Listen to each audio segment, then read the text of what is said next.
পঞ্চম শ্রেণীর সুপ্রিয় শিক্ষার্থীবৃন্দ, তোমরা কেমন আছো? সামনেই তোমাদের প্রথম প্রান্তিক মূল্যায়ন পরীক্ষা। প্রথম প্রান্তিক মূল্যায়ন পরীক্ষার জন্য তৃতীয় অধ্যায়ের এই অঙ্কটি তোমাদের জন্য খুবই গুরুত্বপূর্ণ। তোমরা অনেকেই হয়তো এই অঙ্কটা করেছো এবং অনেকেই পারো। তো তারপরেও মিলিয়ে নাও তোমাদের সমাধানের সাথে আমার সমাধানটা ঠিক আছে কিনা। এটা খুবই গুরুত্বপূর্ণ একটি অঙ্ক। আলতাফ সাহেবের মাসিক বেতন ৯,৮৭০ টাকা। প্রতি মাসে তিনি ৩,৮০০ টাকা বাসা ভাড়া বাবদ এবং ৫,৬৫০ টাকা পরিবারের প্রয়োজনে খরচ করেন। অবশিষ্ট টাকা তিনি একটি ব্যাংকে জমা রাখেন। তিনি বছরে কত টাকা ব্যাংকে জমা রাখেন? এই অঙ্কটা করার ক্ষেত্রে খুব সুন্দরভাবে একটা গল্প আমি বলি, সেই গল্পটা যদি তোমরা মনে রাখতে পারো সারা জীবন এই অঙ্কটা ভুল হবে না।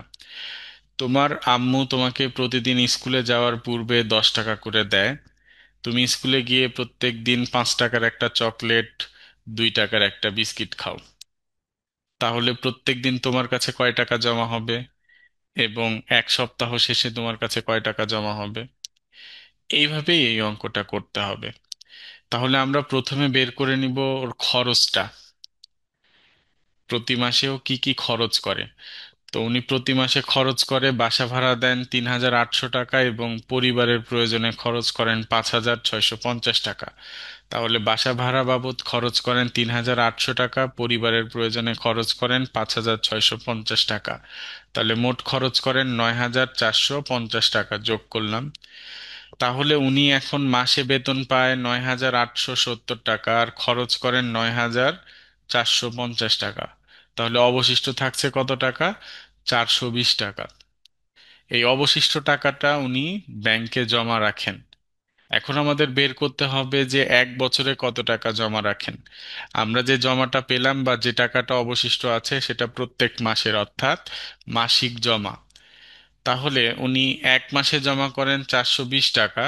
এক বছরে কত টাকা জমা করেন? তাহলে আমরা জানি যে এক বছর সমান 12 মাস। তাহলে এক মাসে জমা করেন ৪২০ টাকা, তাহলে 12 মাসে জমা করবে বেশি। তাহলে ৪২০ গুণ 12, এটা হবে ৫,০৪০ টাকা। তোমরা একটু রাফ দেখাই দিবা যে ৪২০ আর 12 গুণ করে কত হয়, একটু সাইডে রাফ দেখাই দিবা। আশা করছি সবাই বুঝতে পেরেছো, তোমাদের এই অঙ্কটা আর ভুল হবে না। সবাই মনোযোগ দিয়ে এই অঙ্কটা করবা, বাসায় বারবার করে প্র্যাকটিস করবা। হয়তো সংখ্যা চেঞ্জ করে দিতে পারে, কিন্তু এই নিয়মের একটা অঙ্ক তোমাদের প্রথম প্রান্তিক মূল্যায়ন পরীক্ষায় অবশ্যই থাকবে ইনশাআল্লাহ। সবাই ভালো থেকো, সুস্থ থেকো, দেখা হবে পরবর্তী কোনো ভিডিওতে। আল্লাহ হাফেজ।